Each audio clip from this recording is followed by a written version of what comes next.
नमस्कार दोस्तों। आज हम एक नई कहानी बेताल पक्षी से सुनेंगे। मैं आशा करता हूँ कि ये कहानी आप लोगों को पसंद आएगी। ये इसका पहला पार्ट है। इसकी बाकी की कहानियाँ हम आगे वीडियो में सुनेंगे। प्राचीन काल की बात है। तब उज्जैनी में महाराज विक्रमादित्य राज किया करते थे। विक्रमादित्य हर प्रकार से एक आदर्श राजा थे। उनकी दानशीलता की कहानियाँ आज भी देश के कोने कोने में सुनी जाती है। राजा प्रतिदिन अपने दरबार में आकर प्रजा के दुखों को सुनते व उनका निवारण करते थे। एक दिन राजा के दरबार में एक भिक्षु आया और एक फल देकर चला गया। तब से वह भिक्षु प्रतिदिन राज दरबार में पहुंचने लगा। वह राजा को एक फल देता और राजा उसे कोषाध्यक्ष को सौंप देता। इस तरह 10 वर्ष बीत गए।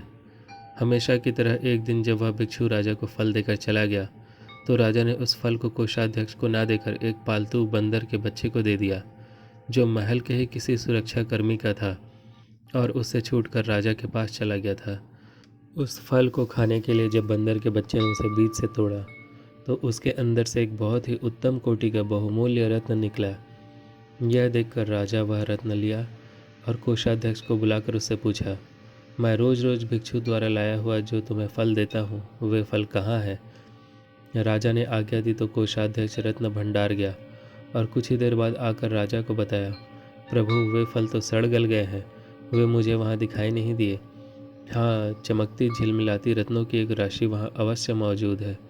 यह सुनकर राजा कोषाध्यक्ष पर प्रसन्न हुए और उसकी निष्ठा की प्रशंसा करते हुए सारे रत्न उसे ही सौंप दिए। अगले दिन पहले की तरह जब वह भिक्षु फिर राज दरबार में आया तो राजा ने उससे कहा कि हे भिक्षु, इतनी बहुमूल्य भेंट तुम मुझे प्रतिदिन क्यों अर्पित करते हो? अब मैं तुम्हारा तब तक यह फल ग्रहण नहीं करूँगा जब तक तुम इसका कारण नहीं बताओगे। राजा के कहने पर भिक्षु उन्हें अलग स्थान पर ले गया और उनसे कहा, हे राजन, मुझे एक मंत्र की साधना करनी है जिसमें किसी वीर पुरुष की सहायता अपेक्षित है। हे वीर श्रेष्ठ, उस कार्य में मैं आपकी सहायता की याचना करता हूँ।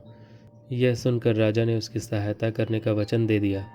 तब संतुष्ट होकर भिक्षु ने राजा से फिर कहा, देव, तब मैं आगामी अमावस्या को यहाँ के शमशान में बरगद के पेड़ के नीचे आपकी प्रतीक्षा करूँगा। आप कृपया वहीं मेरे पास आ जाना। ठीक है, मैं ऐसा ही करूँगा, राजा ने उसे आश्वस्त किया। तब वह भिक्षु संतुष्ट होकर अपने घर चला गया। जब अमावस्या आई तो राजा को भिक्षु को दिए अपने वचन का स्मरण हो आया और वह नीले कपड़े पहन, माथे पर चंदन लगाकर तथा हाथ में तलवार लेकर गुप्त रूप से राजधानी से निकल पड़ा। राजा उस शमशान में पहुंचा जहां भयानक गहरा और घुप अंधेरा छाया हुआ था। वहां जलने वाली चिताओं की लपटें बहुत ही भयानक दिखाई दे रही थी। असंख्य नरकंकाल, खोपड़ियाँ एवं हड्डियाँ इधर उधर बिखरी पड़ी थी। समूचा शमशान भूत पिशाचों से भरा पड़ा था और सियारों की डरावनी आवाज़ें शमशान की भयानकता को और भी ज़्यादा बढ़ा रही थी। निर्भय होकर राजा ने उस भिक्षु को ढूंढा। भिक्षु एक वट के नीचे मंडल बना रहा था।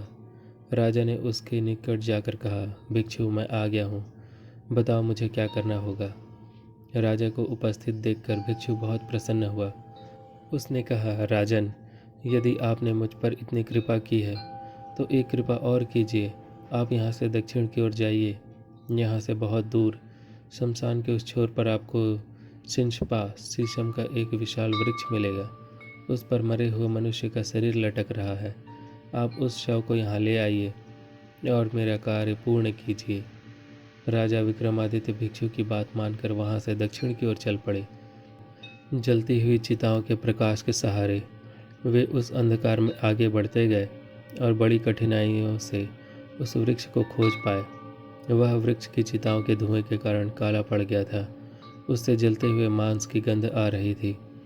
उसकी एक शाखा पर एक शव इस प्रकार लटका हुआ था जैसे किसी प्रेत के कंधे पर लटक रहा हो। राजा ने वृक्ष पर चढ़कर अपनी तलवार से डोरी काट डाली और शव को जमीन पर गिरा दिया। नीचे गिरकर वह शव बड़ी जोर से चीख उठा, जैसे उसे बहुत पीड़ा पहुंची हो। राजा ने समझा कि वह मनुष्य जीवित है। राजा को उस पर दया आई। अचानक उस शव ने जोर से अट्टहास किया। तब राजा समझ गया कि उस पर बेताल चढ़ा हुआ है। राजा उसके अट्टहास करने के कारण जानने की कोशिश कर रहा था कि अचानक शव में हरकत हुई और वह हवा में उड़ता हुआ पुनः उसी शाखा पर जा लटका। इस पर राजा एक बार फिर से वृक्ष पर चढ़ा और शव को पुनः नीचे उतार लिया। फिर राजा ने उस शव को अपने कंधे पर डाला और खामोशी से भिक्षु की ओर चल पड़ा। कुछ दूर चलने पर राजा के कंधे पर सवार शव के अंदर का बेताल बोला, राजन, मुझे ले जाने के लिए तुम्हें बहुत परिश्रम करना पड़ रहा है। तुम्हारे श्रम के कष्ट को दूर करने एवं समय बिताने के लिए मैं तुम्हें एक कथा सुनाता हूँ, किंतु कथा के दौरान तुम मौन ही रहना। यदि तुमने अपना मौन तोड़ा तो मैं तुम्हारी पकड़ से छूटकर पुनः अपने स्थान को लौट जाऊंगा।